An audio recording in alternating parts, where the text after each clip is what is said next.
I know you never told me that this life would be easy, but I find it hard to think that I'm on this road alone. The ones I needed the most always leave me, yeah. Feel like I'm in the deep right now, but I'm still holding on. Shots up for the ones that still here and for the ones we lost, yeah. It's like we get another angel every time we look up. We know you're gone but never forgotten. I know you see me down here fighting. You wouldn't give me nothing that I can't handle. I know we'll make it through the storm. Cause when the sun comes down, that's when we look up. When the sun comes down, that's when we look up. When the sun comes down, that's when we look up. That's when we look up. You brought us too far to give up. This ain't no fire I can walk through. Ain't felt no pain like when I lost you. I know you up there, I'ma find you. Just give me your one so I can fly through. Shots up for the ones that still here and for the ones we lost, yeah. It's like we get another angel every time we look up. We know you're gone but never forgotten. I know you see me down here fighting. You wouldn't give me nothing that I can't handle. And I know we'll make it through the storm. Cause when the sun comes down, that's when we look up. When the sun comes down, that's when we look up.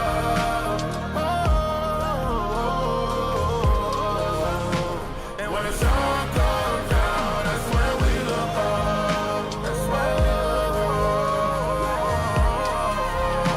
And when the sun comes down, that's when we look up.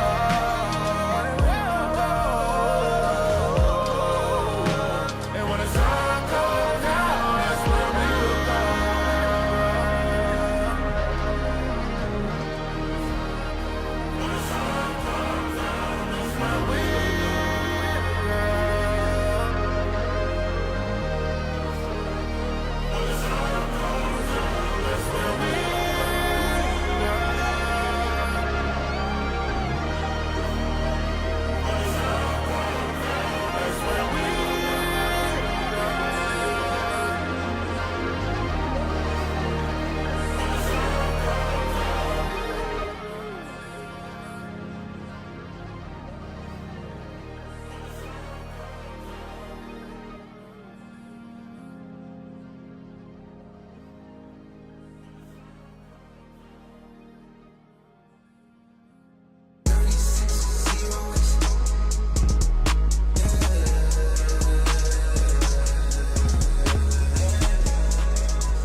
Need a Titan, no took her to Hermes. Got her items up, what it fucked up, and a spider home. Free the guy down the road, gotta hide the phone. Had my name from the street, not a microphone. Ain't no sleep, she on toot, I took Adderall. Niggas act like they us, but they not at all. Caught the baddest shit that we forgot to call. I put down in my teeth like on power walk. Pretty titties, her whole body sauce off. Hold the back of her head till her jaws locked. I don't care what he do, he a crime ball. Extra legs, I'm dressing, I'm stuffed game. I'm the real one, 2 million on pinky ring. Come through pimping like Pinky without the cane. Niggas thinking they hot, but they Eddie Kane. I been put on this stuff since my baby frame. Walk around with $1 that's pocket chain. Niggas think that you smart till you knock your brain. I done brought the rover like on the flame. Me and Ski trying to see who the coldest shit. If I see you with bro, I don't know the bitch. Extra stuff every time, extra stuff every time, extra stuff every time when I'm stepping out. Put on stuff every time, put on stuff every time, put on stuff every time when I'm stepping out. 8x8, 36 is 0 waste. 3 on 3, my type of date.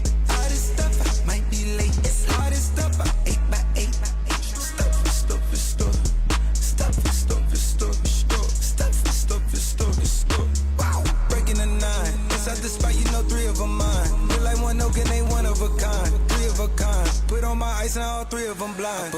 soda, I'm tryna get fried. She rockin' that outfit, she tryna get high. Rubbers on rubbers, I never get tired. Bought her that ice and I know she still lying. Brought number 1 on the plane cause she fly. Brought number 2 a new whip, she got dry. Brought number 3 a new Gucci, suck dick. Bought number 4 a new sticker, she 5. Bought number 5, she the 5, number 5, number 5, number 5, number 5, number 5. Yeah, one at a time. Yeah.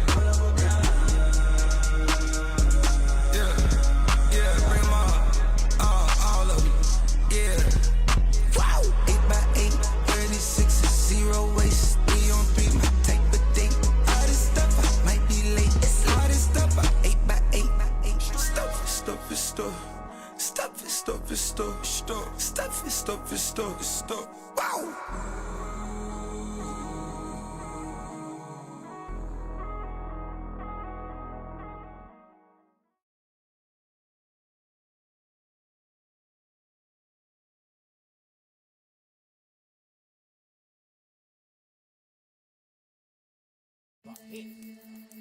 Take that monkey out the car, bro. There's a monkey right there on the glove part. I'm gonna keep this on the track, man. Freeway.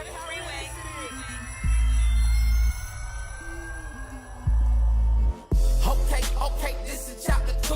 The same motherfucker went to rapping out the blue. See, everything changed when they killed my nigga Lou. And plus they killed Wayne and locked up my nigga Pooh. My fan went and get the grain and they talked about me too. I got caught up in the fame cause I really thought I blew.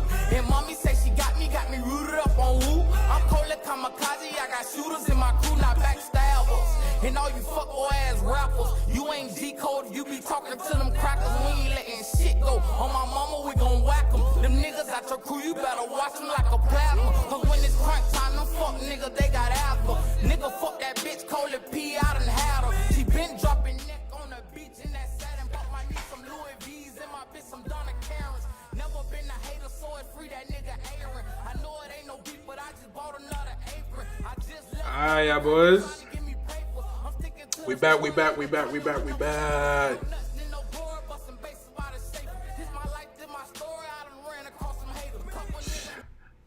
Alright, man. What's good with y'all boys, man? Appreciate y'all tuning in. You did. Back with another stream, man. As you guys know by the title, another reaction stream. You know we like our reaction streams, man. So we gotta knock out one today. 1 or 2. That's the goal. Knock out 1 or 2. Update on funded accounts and the bot. So I'm still setting up the bot. I told you guys it's gonna take a long time. You know, I've been kind of busy today. So that's why I haven't really been working on that side of it. But when it comes to like the funded accounts, I'm planning to get the funded account hopefully this week or probably next week. Most likely next week we're gonna get another funded account. You know what I'm saying? We're gonna do what we do. But since we kind of started late, so I ain't even gonna waste too much time. We're gonna get straight into reacting to a video. So let's get to it. All right, so I haven't choose a video to react to. We're just gonna scroll, see what we can find, right? The retail investor that made millions betting against the majority. Interesting. Car doesn't curve, LOL. Real day in the life? Nah. I make millions, not 1,000. Okay. There was this other video I was planning to watch, y'all boys. Hold on, let's go back. This one right here. Alright, so this video is by Hustle with Joel. Yeah, Hustle with Joel. Alright. I went on his page today and it seems like he do a lot of videos about this dude. I don't know if he's trying to expose him or what, but this is his channel, right? But as you guys can see, this man been yapping about Samuel for a minute. I don't know if he got a personal vendetta with him or whatever he got with him, but we're going to hear him out. We're going to check out the story because realistically, I don't know much about Samuel Unoha. I know he do like an e-com. He have a clothing brand or something like that. I don't really know. But I thought this video was interesting, so we're going to give it a try, see what's up, see what he talking about. Let's do it. I feel like most of throughout this video, he might be yapping on some hater shit, but we're going to see though. Let me make sure the audio is good for y'all boys. Okay. All right. Let's do this. Samuel Unuha arrested in Dubai by Hustle with Joel. Let's get it. SVR, gangster-esque car. If you drive this one and you have like a little color like me, you definitely look like a drug dealer, and that's why I like it. Now, I didn't want to make another video about Samuel Onyuha or the Onyuha brothers in general. And I promised myself those 3 videos that I've previously uploaded was going to be my last, because I don't want this channel to resolve around one certain individual person. And those videos completely blew up, and thank you guys for watching. I was just giving my honest thoughts and opinions on how they are selling their online courses. And I've sat on the fence for about 3 or 4 days to make this video, just to wait for some more news to come out, because apparently they've been arrested in Dubai. And I suppose the biggest question is it true? Do I really believe that they've been arrested in Dubai for suspicion of drugs? No, I don't believe they've been arrested in Dubai. I honestly feel like they've had their peak, they started coming down again, and this whole drug scheme apparently in Dubai is just for them to become a little bit more relevant, because you have to remember, everybody is currently speaking about Samuel Onyuha being arrested in Dubai for drugs. Now, I don't know about you, but if I was Samuel Onyuha and I was making millions of pounds through my clothing brand Icon, and I was making even more millions of pounds selling online. Hold on. I hope it's not what I think he's trying to say. Did the boys use that shit as a marketing stunt? Let me know in the chat, bro. Because I was thinking about it. I was like, hold on, this might be a whole marketing stunt for real, if you really think about it. Because if you have the funds, you could really do it. If you're making millions of dollars a month, you could. I think that's something that you could possibly do. But damn, but it's kind of been a minute since them boys came out and talk about it though. But I don't know, they probably are in jail though. Who knows? When you got that kind of cash, who knows what you're doing? Online courses for £10,000 each. Would I be stupid enough to import drugs to probably one of the strictest countries in the world? Like, let's be honest, like, are you really that dumb? Because I can tell you for a fact, if I was making millions of pounds, I wouldn't take that risk. Doesn't matter if I was going to make 20 million, I'd be happy with what I have. So even...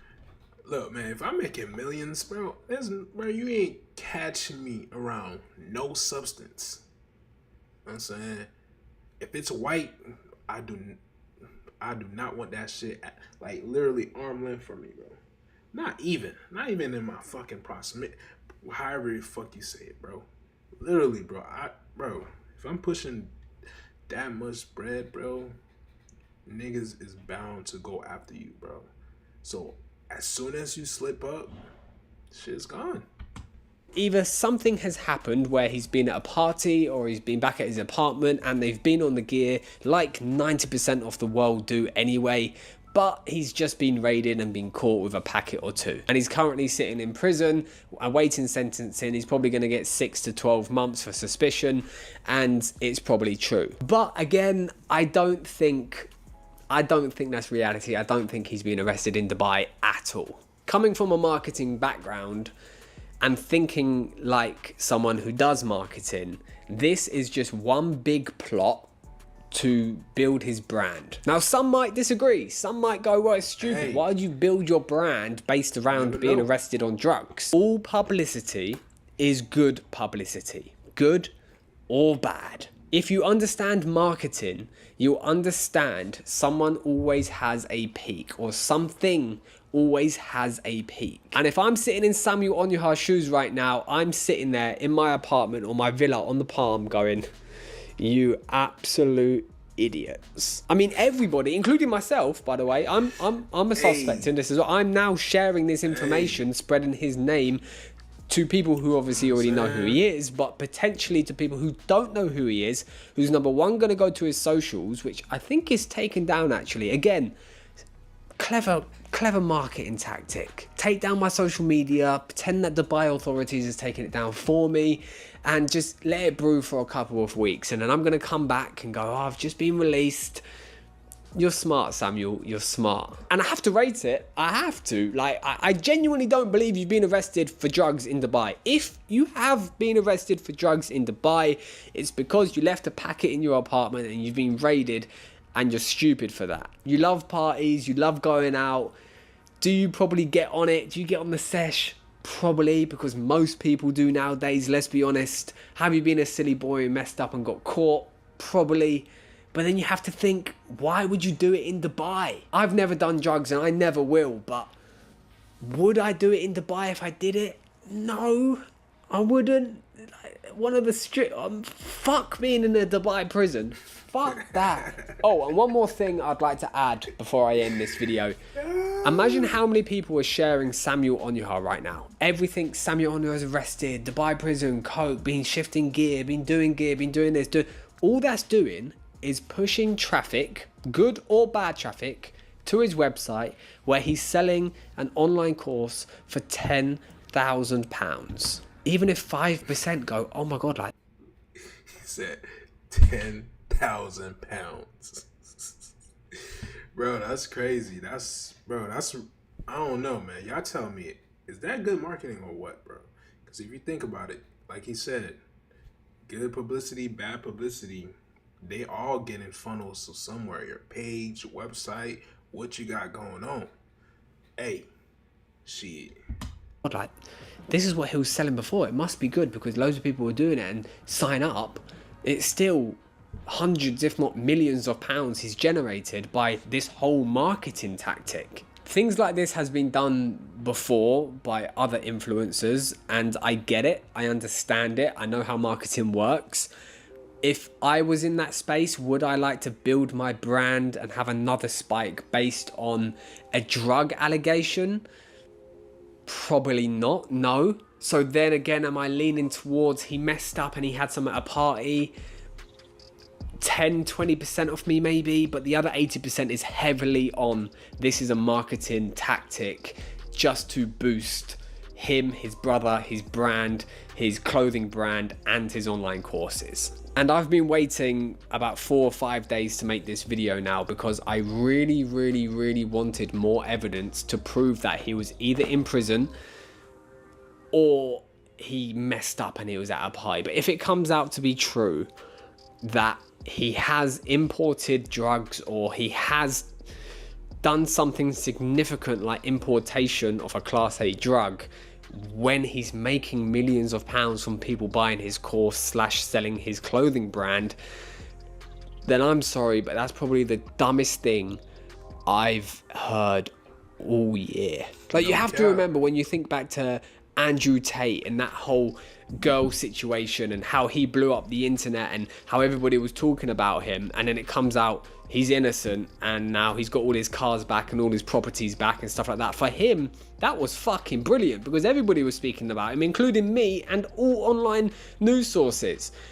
Although it was negative, it turned out to be a positive because now everybody knows who Andrew Tate is. So whatever he goes on to sell, he's just going to make even more money. But I'm just trying to think logically from guys who are clearly very good at marketing, clearly have their head screwed on. Like, we've not heard from Ruben, his brother. Have they been caught before? Was they in on it together? Or have they just decided this marketing plot's going to be brilliant? They're going to sit back and go. Bro, y'all let me know in the chat, right? Is there actual news from Dubai, like, that's talking about the situation? Like, I really want to know. Like, if there's no actual news from Dubai that's talking about this situation, then it's definitely fake. If there is, then okay. I don't know. This man really just, I don't know. Go ghost for 2 weeks and let this blow over and then come out with whatever excuse they may or may not have. But yeah, my thoughts is brilliant. And in a month or two time, I'm going to look back at this video and think, yeah, Joe, you was right. Or I'm going to think, oh shit, should I delete this video because they really did do it. I don't know. All I know is I'm heavily on the fact that this is a massive marketing Shit, I hope you're right, bro, because I'm reacting to the video, so, and I'm kind of leaning on your side, but I don't know. plot just to advertise their brand, their personal brand in general. And I'm going to leave it at that. This, I promise, is the last video about Samuel Onyuha and the Onyuha brothers. I guess that's it. Man, y'all let me know in the chat, bro, if y'all think it's a marketing stunt or what, bro. Because as I remember that day when the news just broke loose and just everybody was talking about it on TikTok, every little scroll, you see people reacting to it, talking about it. It happened so quick, and the amount of people that was like just curating content off this dude name was like, I was like, wow. But hey, we'll see, man. But you know, in life, shit happens. Like, but damn, in Dubai though, shit. Come on, my boy. Shoulda knew better, but ooh, that's tough, man. Stay away from that white stuff. No cap. All right, so who the hell we gonna react to now, man? Let's see what we got. Let's go back to the homepage. I need something good. Day in the life of a 27-year-old millionaire. I want to react to things like this, but I don't know. It'd be too self-centered sometimes. Like, you know, it'd be too like, I don't know. It's hard to tell.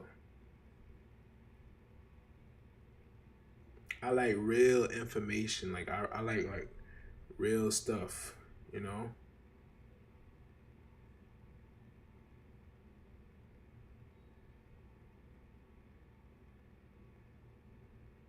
This good boy couldn't stop hacking celebrities.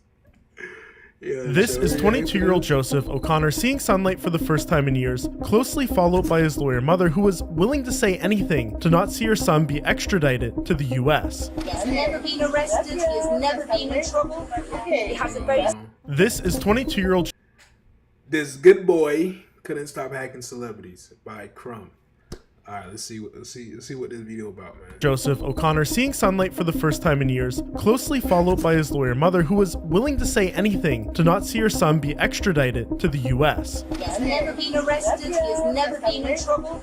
He has a very serious back injury, and his doctor has said that he shouldn't travel. See, Joe had a secret he had been keeping from his mom. He had spent years hacking and extorting celebrities, stolen hundreds of thousands in crypto, and made quite the reputation for himself with the internet's biggest streamers under his handle, Plugwalk Joe. I want to play you a few clips, but they're not going to make a lot of sense just yet. There's a SWAT team at my house right now, bro. I can hear them. Emergency. Yo, bro. Hey. It's my police. I need you to step up. So all these Man, I pray to God I never get swatted, bro. If y'all niggas ever swat me, bro, and I find out who it is, bro, we throwing them hands. No cap. Cause why? Like why? Bro, y'all don't know how fucking dangerous that shit is, bro. These cops be crazy. These popular streamers were getting swatted right around the time that Joe did his perp walk here. And I don't want to conflate that he swatted them. He had done some swatting, but not this swatting. But one of the people that's connected to these incidents ended up getting in a call with Aiden Ross and listened to what he had to say, especially about Joe towards the end. But bro, why would you swat me because I didn't answer your DM, bro? No, it's not even just about that. That's funny. How is that funny though? You were scared for your life? You thought you were gonna die? That's funny as... Wait, Aiden, can you say something for me? What? Can you say free Plugwalk Joe? No, who the is that? Nah, you know who he is. We need to free him, free Plugwalk. Wait, I know that. Is that the guy who like sim swap Obama? He was on SSB World with us. Yes, I know. Him and Rice were making a server together. See, this is a different type of hacker culture, if you will, than what I normally cover, and Joe is infamous within these circles. It's not about the money, it's about causing havoc for the attention. So today I want to take you into this world, how Joe went from booting noobs off in Call of Duty, to breaking into the accounts of numerous celebrities where he got up to all sorts of crazy stuff, to These are the type of niggas that, bro, they want more attention than females be wanting attention, bro. That's crazy. Fucking nerds. Finally making one really bad connection within these shady circles that led Uncle Sam directly to his door. Hey, why you got it? You don't got no box for that? Fuck, you got a Yo, why is Joe front camera? You just sit down? Yo, Joe out here with the bust down, bro. Women's self-defense is a con on the internet, so don't you women be wasting your time thinking you're going to start these new self-defense courses and you're going to knock men out. It's not happening, it's fantasy world, but anyway. This is Joe's dad. In 1998, shortly after getting out of jail for sending razor blades in the mail, he was being charged with murdering a fellow Liverpool gangster. Except days before the trial was set to begin, the main witness disappeared, and so the charge— Murder? charges were dropped. Now, this was all making big news back then because Mr. Joe was now running for a position on the Liverpool City Council, while at the same time working as a bodyguard for the then far-right British National Party leader Nick Griffin. I get the sense that a lot of people didn't like this guy, but it's around this time that he met Joe's mom. She got pregnant with little Joe, and he was pissed. According to the court records, didn't want a kid. I can't get into the specifics here, but by the time he was born in the— Bro, your own fucking dad did not want you, bro. Your own fucking dad did not want you. I see why you act like that. I see why you're a fucking celebrity hacker, whatever the fuck you call it.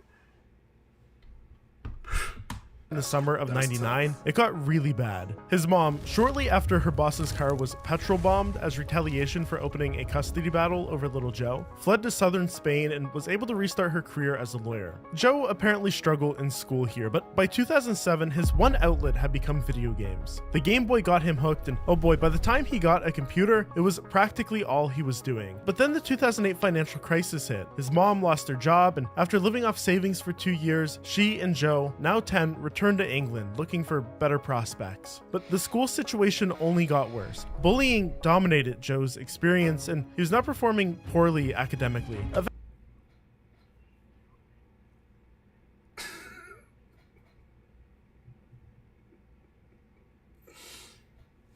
Are you kidding me, my nigga?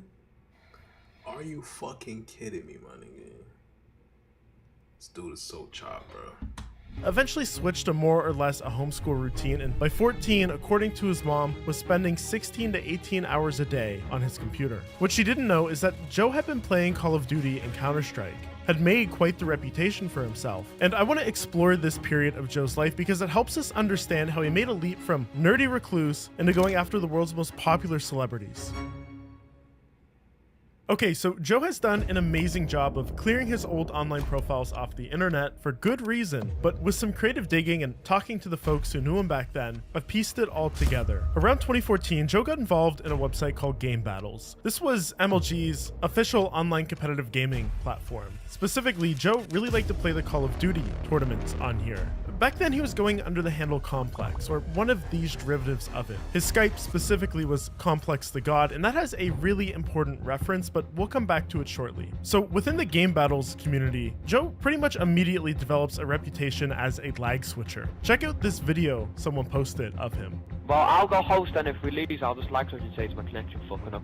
If you didn't play Call of Duty back then, basically, if you were the host of the game lobby, you could purposely disrupt your own internet connection, and this would cause everyone else in the lobby to lag. It would give you like an unfair advantage though, because you wouldn't be lagging yourself. And so if he was losing a games battle tournament, he could do this to give himself a bit of an edge. Whoa, stop lag switching. Joe was naturally also into DDoSing people. Searching his username online shows that someone uploaded a video teaching others how to change their IP address. But in the description of the video, they have it dedicated to Joe, who, quote, booted me offline for 3 months straight. This stuff was pretty common back then. For a couple of dollars on hacking forums, you could buy access to booters and knock someone's internet offline. And putting Joe's known email into Have I... Imagine getting booted off, like, online on the internet, bro?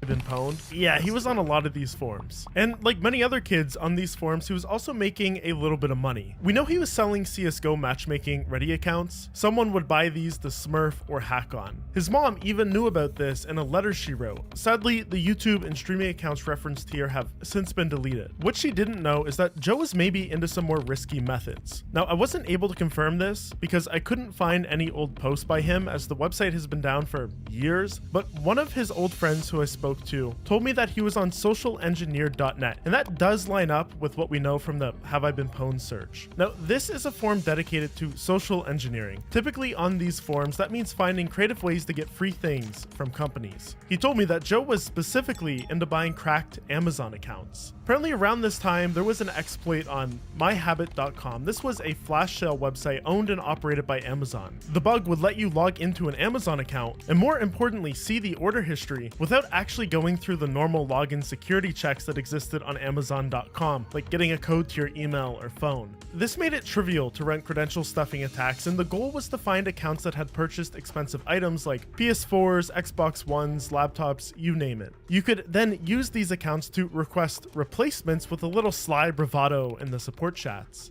But this was the riskiest part of the process, because in most cases you were getting the fraudulent replacements mailed directly to your own house. And so other kids on the forum that would break into these accounts, find lists of them, would then sell them. And apparently Joe was buying these accounts and then using them to actually manipulate their support into sending him these items, or he would like do it for others as a service. I don't get the sense that this was a huge grift, but it does show that he was falling deeper and deeper into these communities, starting to find ways to reward himself for being a part of them, and I think that pushed his descent into his later crimes. The final thing here is that username, Complex the God. Check it out. Around this time, Woody's gamertag posted a series of videos about his hacker.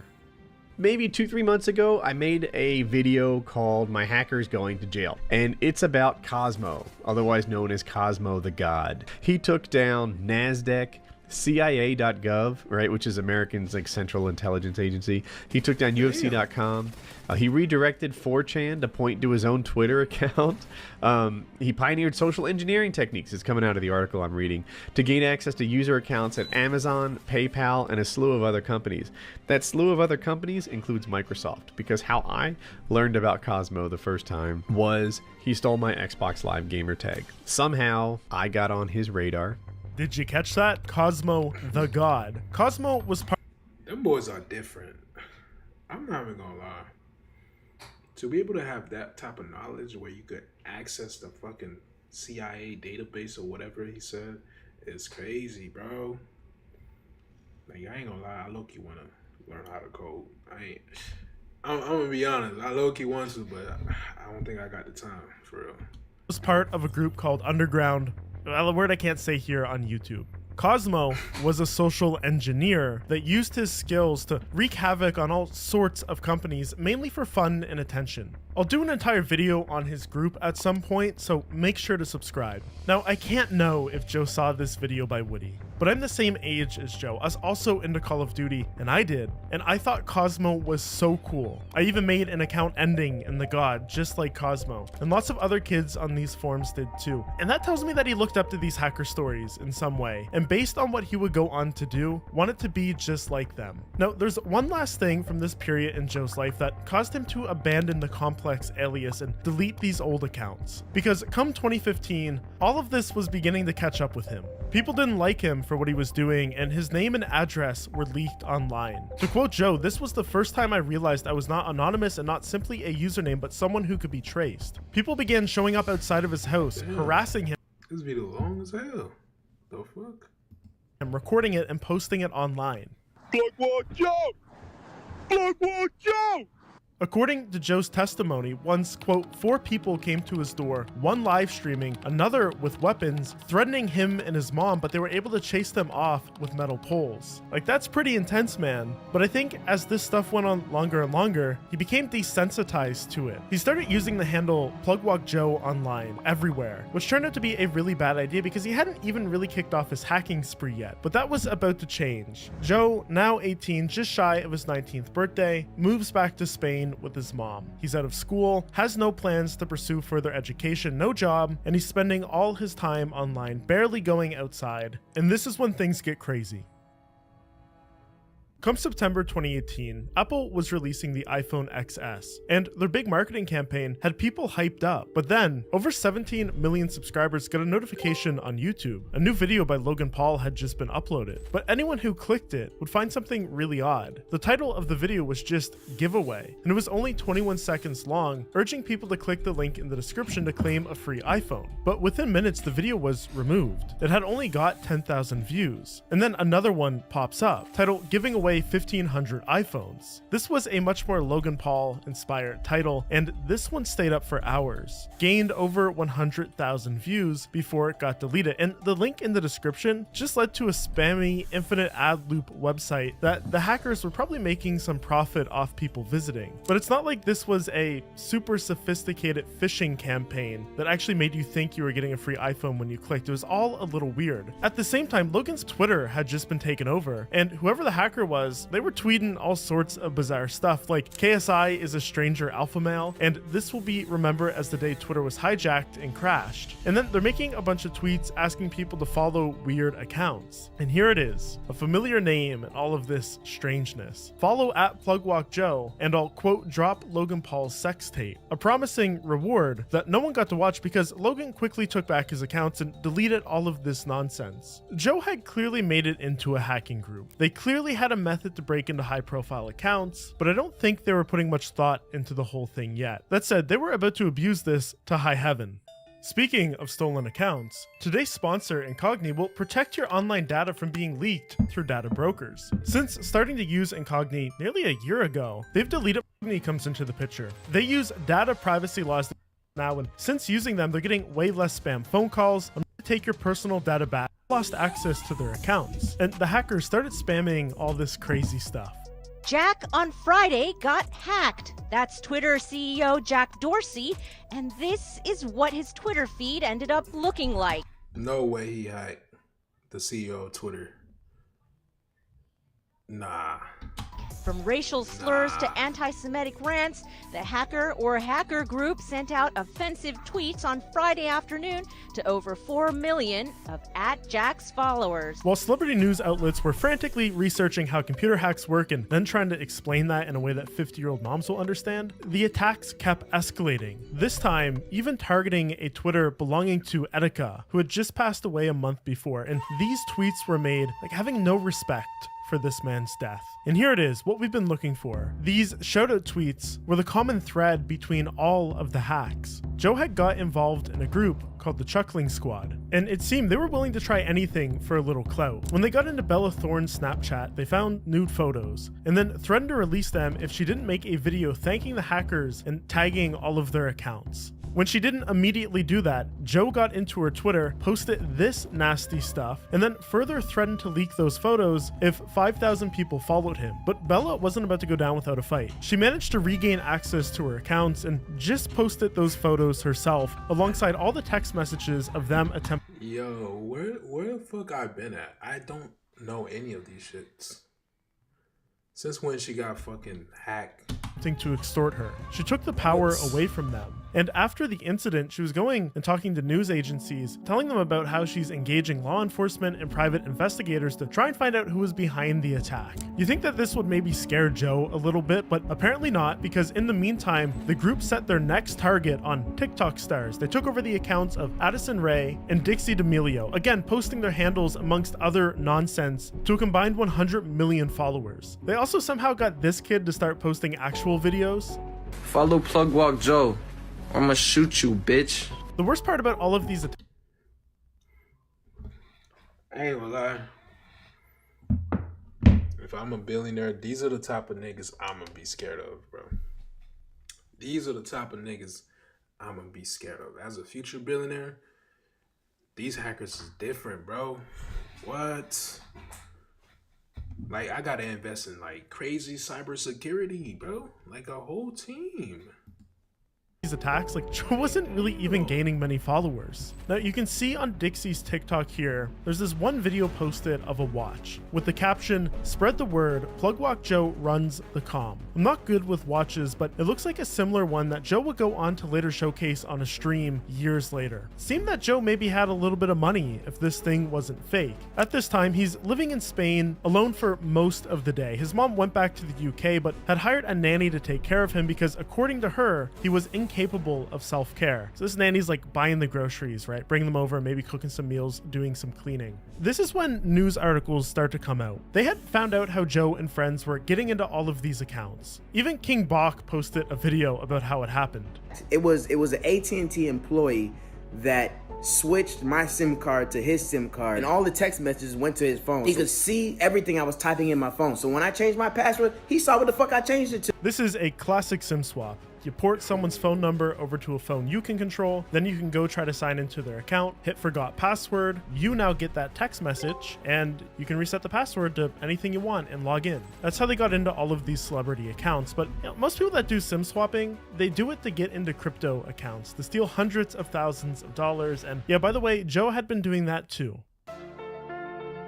It turns out, just before moving back to Spain in June 2019, before these celebrity attacks, Joe and two underage co-conspirators targeted a Manhattan-based company providing crypto wallet infrastructure services to crypto exchanges around the world. They took over the phones of the co-founder and vice president of development. From here, they got into the G Suite admin panel, which they used to access even more accounts within the company. By digging through their emails and Azure server environments, they were able to find and steal $794,000 worth of crypto. Today, this would be worth nearly $3 million. And to celebrate, they used one of the executives' Skype accounts to create a group chat with all the employees within the company and taunted them for about 2 hours for, quote, getting hacked by a group of kids. The stolen coins were subsequently laundered by sending them through a series of transactions meant to hide where they went. They must have not realized how easy it is to trace this stuff, because at the end of the blockchain was an account on Binance registered under Joe's name, to which he received his share of the spoils. Shortly after this hack, he also broke into a Coinbase account, stealing 0.5 bitcoins, a Gemini account where he stole another 1.6, and another Coinbase where he took 18 more. But he then had some sort of falling out with the other two from that big attack. He started getting death threats again. People were showing up outside of his house recording more threatening videos. His mom has now said on record that this pushed them to make that move back to Spain, but she's careful here to say that they plan to do the move regardless, because otherwise that would be running.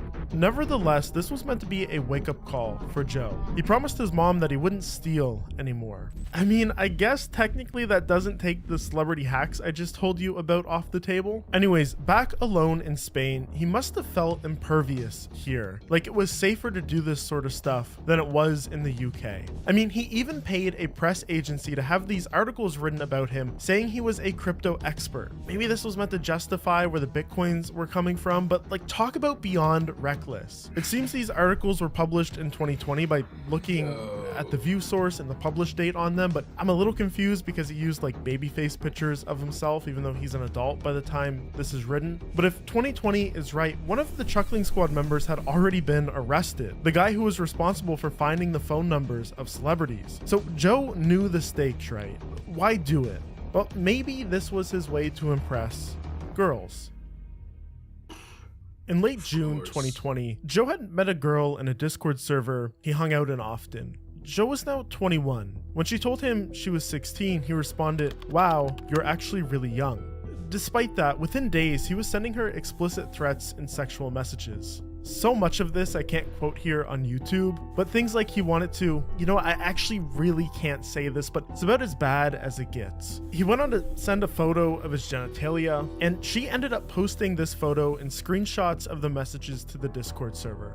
From what I can gather, this server was full of a bunch of comm kids. It's like other sim swappers and hackers. She also told Joe that he was going to be hacked, and he wanted revenge. So on June 25th, just 4 days after meeting her, he launched a full-on swatting campaign. First, he posted to Reddit as if she were planning a... Can't say it on YouTube, dude, but after making the post, he called the Garden Grove police to report it, basically tried to frame her, this teenage girl, as some kind of mass... Can't say it on YouTube.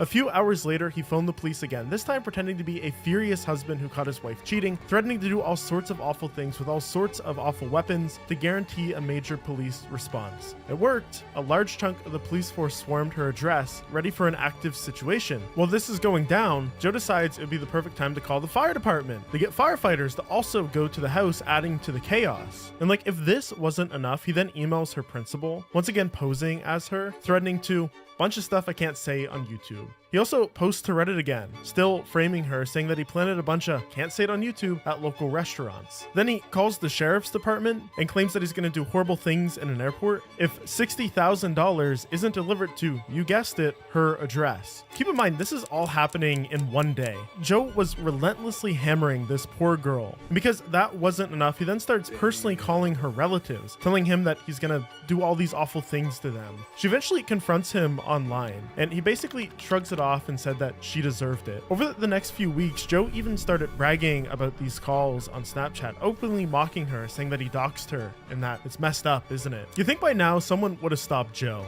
We're going on 2 years of very public, it's not even just hacking anymore, extortion, swatting. We know people were looking for him already. According to Brian Krebs, a private investigator from a telecom company had posed as another girl and actually got him to start doing video calls, which they were using as an attempt to track his location. I guess on video they matched a pool he had previously posted about on Instagram to one that was in the background of one of these video calls. But still, no one had busted down his door. But that was about to change because come July, Joe was going to make a really, really big mistake.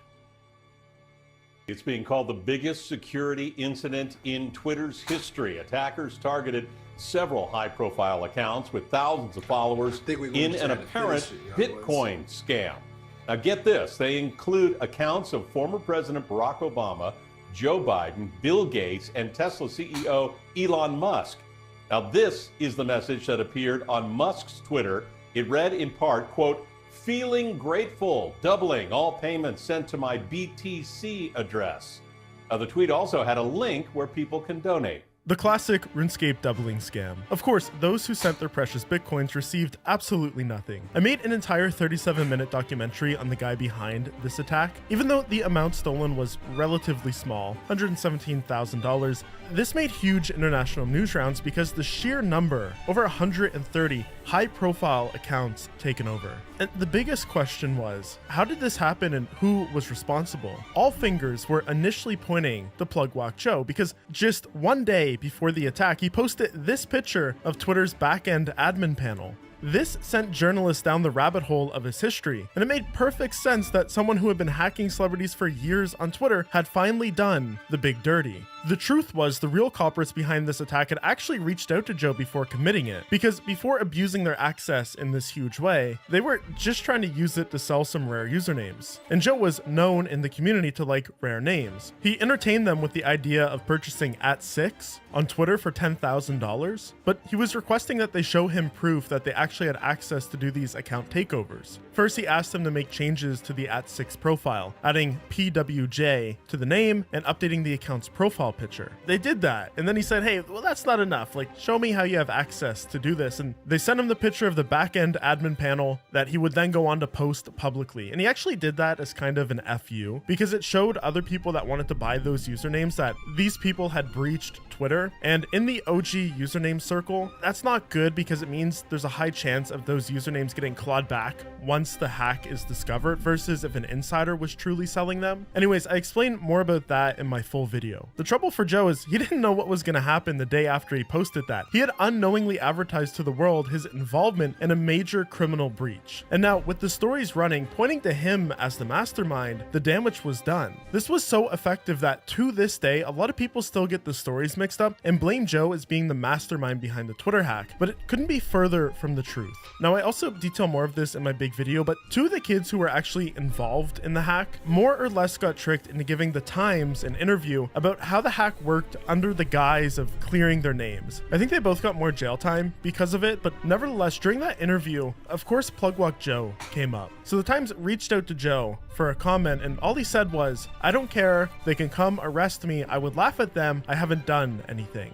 But I think for the first time he was maybe a little scared, because we know shortly after he actually called the React Task Force general number and left a voicemail asking them to call back, stating it was in regards to the Twitter hack and that he had nothing to do with it. React is a special task force, mainly made up of FBI agents that take on specifically technology crime. They're the ones that bust all of the SIM swappers. So a React FBI agent gave Joe a call back, and he essentially spilled all the beans about everything I just told you. The names of the people who tried to sell him the handle, the Discord name of who he thought the mastermind hacker was, this guy going under the name Kirk, and even worse, he went on to confirm with them many of his own earlier Twitter hacks as a way to say, hey, yeah, I did these ones, but I didn't do the big one. This was a really bad move. It led to the FBI directly opening an investigation for his participation in this new Twitter hack. But still, Joe was an ocean away. How were they going to catch him? In the months following the Twitter hack, no one came knocking on Joe's door. Publicly, he seemed to have calmed down. He got into Grand Theft Auto role-playing servers and eventually joined forces with RiceGum to create their own server called BTC World. How fitting. I'm not really sure how their relationship developed, but Joe was in charge of making the server and RiceGum was to promote it once finished. Every now and then, Joe and Rice would go on stream together to show off the progress. Discord/BTC World, everything that you need is in there, and I'm not sure. We have mad shit going on. Like, I'm doing a thing where I give it like, so you know the way people be making those like clips of them, like, you know, like the way people have phase 5 and shit. Like, I want to do like montages for the server and give like the best clip $1,000 and shit like that. So I'll be rewarding people who put in work and shit. Yeah, Joe's fucking rich, bro. If done right, these servers can be little cash cows, by the way. We can also see Joe in RiceGum's Discord server, and people used to speculate in here that he was taking over Instagram accounts at request. I don't believe that to be true, but clearly people knew his history. So while Joe was having the time of his life, getting friendly with all the big streamers, the FBI was working behind the scenes to build their case. It wasn't hard to find him. The first thing they did was subpoena his Twitter. The records returned this. Yeah, he had previously posted his ID with the caption, "Here are my real childhood pictures." Logs from his Snapchat found another picture of his passport, this time. Bro, how you posting your fucking ID, bro? Your whole government ID, bro. Also including the passport number. You can't make this stuff up. Remember, this is the Twitter he was advertising on all of his big celebrity hacks. They also found that he often never used VPNs, and when he did, he would log in between hacked accounts and his known accounts without changing the location, directly linking him to those crimes. They put together a 51-page document containing all the proof they needed to secure a strong conviction. I can't stress how much evidence this is. Out of all my videos on hackers, I've never seen a criminal complaint this long. I already mentioned it, but even the big crypto hack, they traced the stolen funds to being sold on a Binance account that was registered under Joe's name. And finding his address, even in Spain, was easy. Spain is part of the 14 Eyes surveillance alliance that monitors and shares people's internet activity. So they had his real IP address. All they had to do was ask his internet service provider to share the billing details. This prompted the states to work with the Spanish National Police to run a surveillance operation on his villa. See what he did throughout the day, where he went, that sort of thing. They caught that boy too easy. That was way too easy.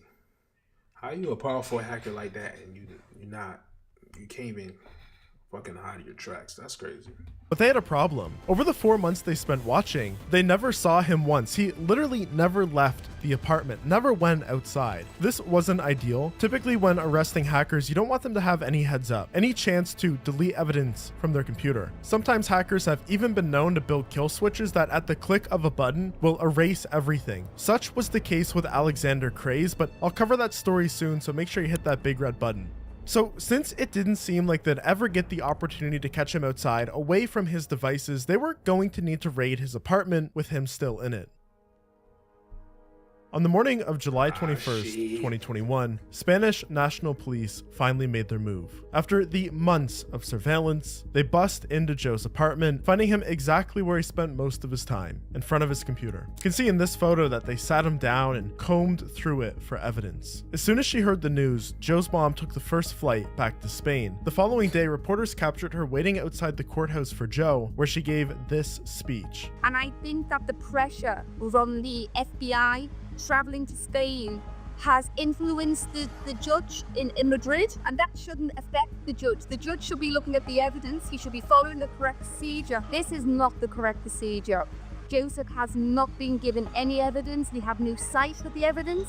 That is wrong. So we're also going to contact the lawyer of John McPhee in Madrid. So John McPhee. Bro is so chopped. Buddy is so chopped. I'm sorry.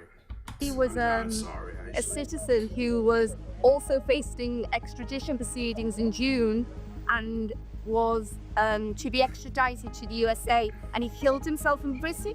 So I'm going to ask his lawyer in Madrid to assist Joseph. Joseph is only 22. He's never been arrested. He's never been in trouble. He has very serious health problems. He has a very serious back injury. And he shouldn't be placed on an aeroplane because of the damage. So we need to explore the medical reasons for him not to be extradited. We need to see the evidence. We also know that this year in England, other people in England and Scotland were arrested in respect of these proceedings, and they all were given bail, and no one has been extradited to America. And Joseph was aware of these proceedings. He stayed in Estepona. He didn't run. He didn't go to a different country. He stayed here. When the police arrested him, he said, "I'm innocent. Show me the evidence because I have no involvement." She's a lawyer, after all, was pulling every stop to make sure her son did not get extradited to the US. But despite her best efforts, it didn't work, and Joe never even got bail. He spent 21 months in a Spanish jail, where apparently the conditions are quite rough. Come April 26, 2023, Joe was finally extradited to the US, booked into a federal detention, finally getting ready to face the very charges he once bragged he would laugh at. The US prosecution had filed 10 criminal charges against Joe, including conspiracy to commit computer intrusion, conspiracy to commit wire fraud, conspiracy to commit money laundering, and stalking of 2 victims. Whereas prosecutors were pushing for the maximum sentence. They wanted him to get 70 years. Joe's mom, Sandra,